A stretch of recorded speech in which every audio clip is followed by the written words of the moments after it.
Hi, my name is Shai, and welcome to another Pokemon Go video.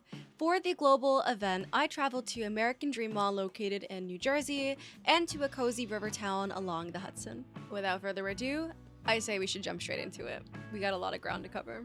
This was our first time going to this mall, and immediately upon entry, we were blown away by how cool it was. We were greeted by the subliminal Baby Shrek mural. Speaking of Shrek, there are two theme parks that live here, Nickelodeon Universe and DreamWorks Water Park. We'll get to that shortly. This mall had the coolest collection of stores.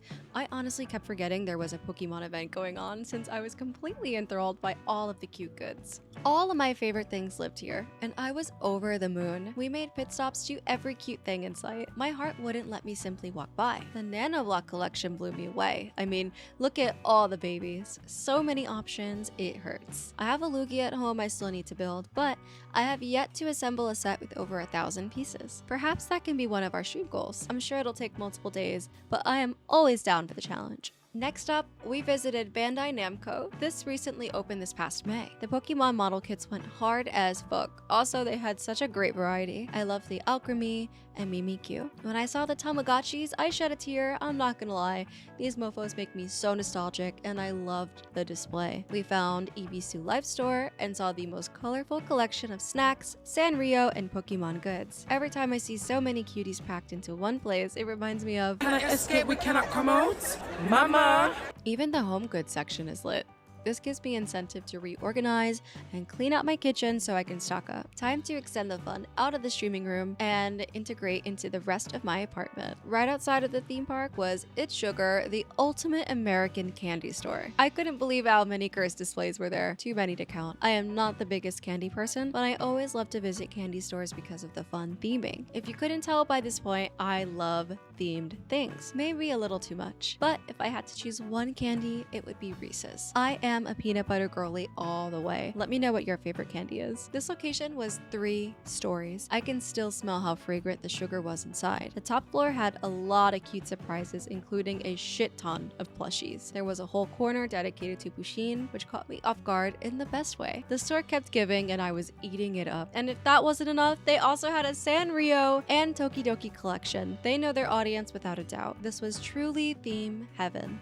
We also can't forget about the Oreo Cafe. And finally, we arrived to Nickelodeon Universe. I had no idea you can enter this park without paying for admission, so when we realized we can go in for free, my inner child was screaming. We didn't go on any rides, but I was living through the courageous folks. I haven't been to a theme park in years, and I forgot how fun the atmosphere really is. Combine the thrill of rides with Nickelodeon IP, and I was bouncing with excitement.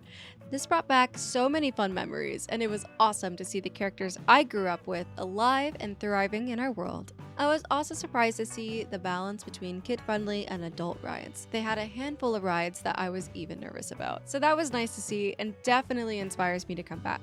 Sadly, we weren't able to see the DreamWorks water park since that required an admission fee to enter, but it looked really cool. We continued to wander around the mall and was blown away by the installations. I couldn't recommend this mall enough. You're protected from the sun, have tons of food options, and have amusement parks all in one place. There were plenty of Pokemon stops and gyms, so we had a constant supply of items. This event ended at 7 p.m., so we squeezed in as much distance as possible. We visited my favorite retail stores and made a last lap around the mall. By the end of the day, I captured 12 shinies. Day 1 was filled with so much excitement, we decided to keep it cozy, serene, and chill for day 2. So we traveled to Terrytown and Sleepy Hollow. We kicked off our day at a local bakery near the train station. This cream cheese ciabatta was heavenly. After some quick noms, we made our way to the waterfront, taking in all the beauty. It was hot as fuck though. We ran into some bold geese. I know, it's a romantic sight. The waterfront is one of my favorite locations to walk for Pogo events. It's about a 2-mile walk, and every step there's something beautiful to look at. As you can tell, it's dead since it was 95 degrees plus with little to no shade. It's rare for there to be no people around, but I don't blame them. If it wasn't for Pogo, I wouldn't be outside either. But we took advantage of all this room and made the Riverwalk ours. There are so many things I love about this area, but the history takes the cake. Washington Irving to the legend of Sleepy Hollow,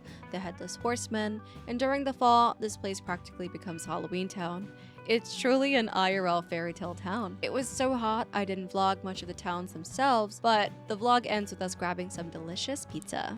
And that, my friends, brings us to the end of the global video. I hope you enjoyed it as much as I did. I really loved the variety in outings. So we had a super stimulating day and then we had a really chill day. So I think that was a good balance there. If you are also a Pokemon fan or a fan of 3D art or indie games, I'm your girl. So if you haven't already, please like, subscribe, and comment.